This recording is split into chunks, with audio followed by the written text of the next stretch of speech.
Force ice TV. అలాగే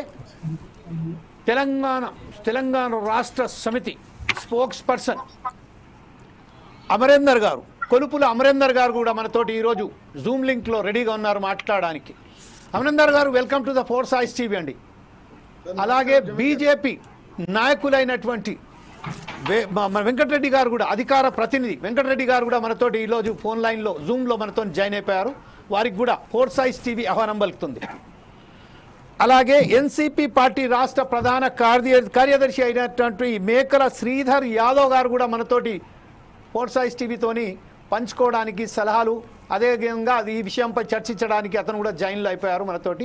first మనం ఒకసారి కొలుపుల అమరేందర్ గారితో మాట్లాడడానికి ప్రయత్నం చేద్దాం. అమరేందర్ గారు, ప్రస్తుతానికి ఏదైనదో రజతోత్సవాలు జరుగుతున్న మీ పార్టీ, బీఆర్ఎస్ పార్టీ తరఫున రజతోత్సవాలు జరుగుతుందా, టీఆర్ఎస్ తరఫున జరుగుతుందా? ఒకసారి మాకు వివరించిన తర్వాత మనం పీడమేర్తి రవి గారి దగ్గరికి వెళ్దాం.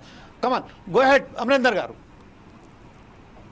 ఈ యొక్క డిబేట్ లో పాల్గొంటున్నటువంటి మిత్రులందరికీ నమస్కారం. ఫోర్ సైడ్ టీవీ యజమాన్యానికి జమీల్ భాయ్ నమస్కారం. ఇది జమీల్ భాయ్ గారు, ఈ చర్చ అవసరం లేదనుకుంటా.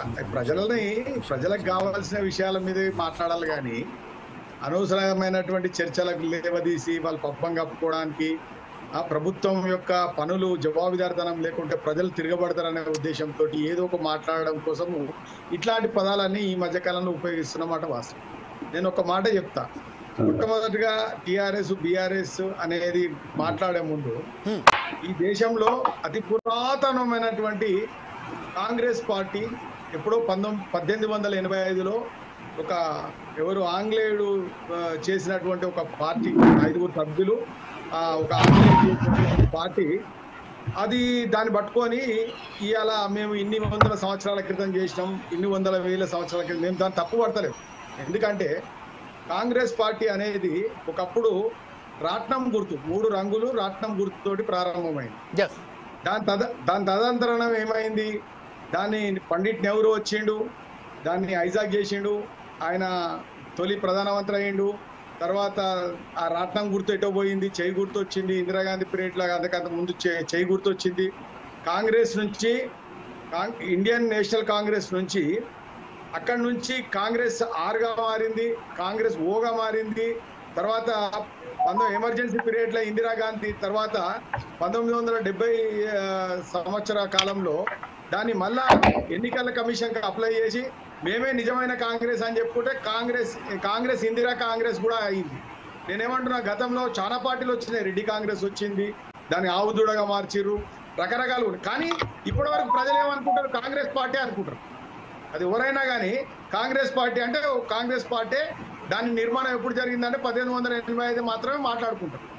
కానీ ఇప్పుడేదో కోడిగిడ్డు మీద ఈకలు మీగేటట్టుగా సమాజంలో ఒక చిన్న ఏదో ఏమరపాటు గురి చేయడానికి, మళ్ళీ ఎక్కడో ఒక తోకను పట్టుకొని కొండను ఎత్తుకోవడానికి అనే ఒక ప్రయత్నం చేస్తుంది. ఇది మంచి పద్ధతి కాదు. ఇవాళ కారు గుర్తు అదే ఉంది, మేము గుర్తును మార్చలేదు. టీఆర్ఎస్ పార్టీ ఒక ఉద్యమ పార్టీ. బెడమర్తి రవి బైతాటి కూడా నేను చాలాసార్లు, 2-3 సార్లు నన్ను ప్రత్యక్షంగా ఆయన గుర్తుపట్టకుండొచ్చు, కానీ నేను మొట్టమొదటిగా అజిటేషన్ చేసినప్పుడు కూడా నేను ఉస్మానియా యూనివర్సిటీకి పోయినా నేను ఆ టైంలో. ఎందుకంటే నేను అక్కడనే ఉన్నా, అక్కడనే చదువుకుంటున్నా. ఆ క్రమంలో పోయి అక్కడ ఉన్నా. నేను తర్వాత శ్రీకృష్ణ హోటల్లో కూడా కలిసిన. కాకుంటే ఏంటంటే ఎవరో ఏదో మాట్లాడుతుంటారు, ఎవరో ఏదో చేస్తుంటారు. నిజంగా ఇలా పార్టీ ఎక్కడ ఏ ఊరి పల్లెటూరికి పోయి గుండెని తట్టితే కానీ ఇలా టీఆర్ఎస్ పార్టీ అంటే బీఆర్ఎస్ పార్టీ అంటారు, కారు గుర్తు అంటారు, కేసీఆర్ దానికి అధ్యక్షుడు అంటారు. దాన్ని ఇంకా పెట్టుకొని ఇప్పుడు 100 సంవత్సరాలు జరపలేదు కాంగ్రెస్ పార్టీ, 100 సంవత్సరాలు మేము అది చేసుకుంటున్నామని. తర్వాత ఇలా మీకు ఇంకో విషయం చెప్తా. ఇంకా ఇంటర్నల్గా ఎన్నికలలో డైరెక్ట్గా లేనటువంటి నక్సలైట్లు ఫస్ట్ సిపిఎం సిపిఐ కలిసి ఉండేది. తర్వాత దాన్ని విడగొట్టుకురు, సిపిఐ ఒకటైంది, సిపిఎం ఐ ఒకటైంది. తర్వాత అక్కడి నుంచి నక్సలైట్లు కూడా మారి ఈరోజు ఒక కారిడార్ నిర్మించుకొని ఎంఎల్ పార్టీగా రూపుతా. ఒకప్పుడేమో మావోయిస్టు లెనినిస్టు ఉండే, తర్వాత ఇప్పుడు పూర్తిగా మావోయిస్టు పార్టీగా మారింది. దాన్ని ఇప్పుడు వారోత్సవాలు జరుపుకుంటారు, ఆవిర్భావ దినోత్సవం జరుపుకుంటారు. దాన్ని తప్పు పడతామా మనం? దీన్ని తప్పు పట్టడం కాదు. ప్రజలకు మనం ఏం చేస్తున్నాం, మన పార్టీ జెండా ఏం చేస్తున్నాం అనేది గుర్తుపెట్టుకోవాలి. ఖచ్చితంగా బీఆర్ఎస్ పార్టీ 25 సంవత్సరాల రజతోత్సవం జరుపుకుంటుంది. ఇవాళ భారతదేశంలోనే నేను మొన్ననే సభకాడికి పోయి వచ్చిన రాత్రి అద్భుతమైనటువంటి ఏర్పాట్లు, అద్భుతమైనటువంటి అసలు నాకు ఇక్కడ ఉన్నటువంటి సోదరులకు కూడా తెలుసు, గతంలో భారతదేశంలో ఒక తెలుగుదేశం పార్టీ అనేది విప్లవం సృష్టించింది సభలు పెట్టడానికి. తర్వాత ఒక ప్రాంతీయ పార్టీలలో తర్వాత ఈ కేసీఆర్ గారి ఆధ్వర్యంలో బీఆర్ఎస్ పార్టీ అంత పెద్ద సభలు పెట్టింది, ప్రజలను చైతన్యవంతం చేసింది. రేపు రానున్న కాలంలో కూడా ఆ సభ విజయవంతం అవుతుంది. దాంట్లో మనం భేషజాస్యాలు చేసుకోవాల్సిన అవసరం లేదు. మేము ఎవరు కాంగ్రెస్ పార్టీని ఎన్నుకున్నా కానీ మేము ఈ రోజు కాంగ్రెస్ పార్టీ అంటున్నాము. వాళ్ళ గుర్తులు ఇంకా చేయి గుర్తు మారినా కానీ, రాట్నం గుర్తు నుంచి చేయి గుర్తు మారినా కానీ, ఆవుదూడ లేగదూడ నుంచి మారినా కానీ, రెడ్డి కాంగ్రెస్ నుంచి మారినా కానీ మేము కాంగ్రెస్ పార్టీ అంటున్నాం. కానీ ఇవన్నీ మానసిక స్థితి సకాలేని వాళ్ళు మాట్లాడే మాటలు ఇవన్నీ. రైట్ అమరేందర్ గారు, థ్యాంక్స్ వెరీ మచ్. ఇప్పుడు ఒకసారి పిరమర్తి రవి గారు వెళ్దాం. రవి గారు, ఇప్పుడు ప్రస్తుతం అయితే అమరేందర్ గారు చెప్పారు, అమరేందర్ గారు చాలా క్లియర్గా చెప్పారు, కాంగ్రెస్ అయితే ఆవిర్భావం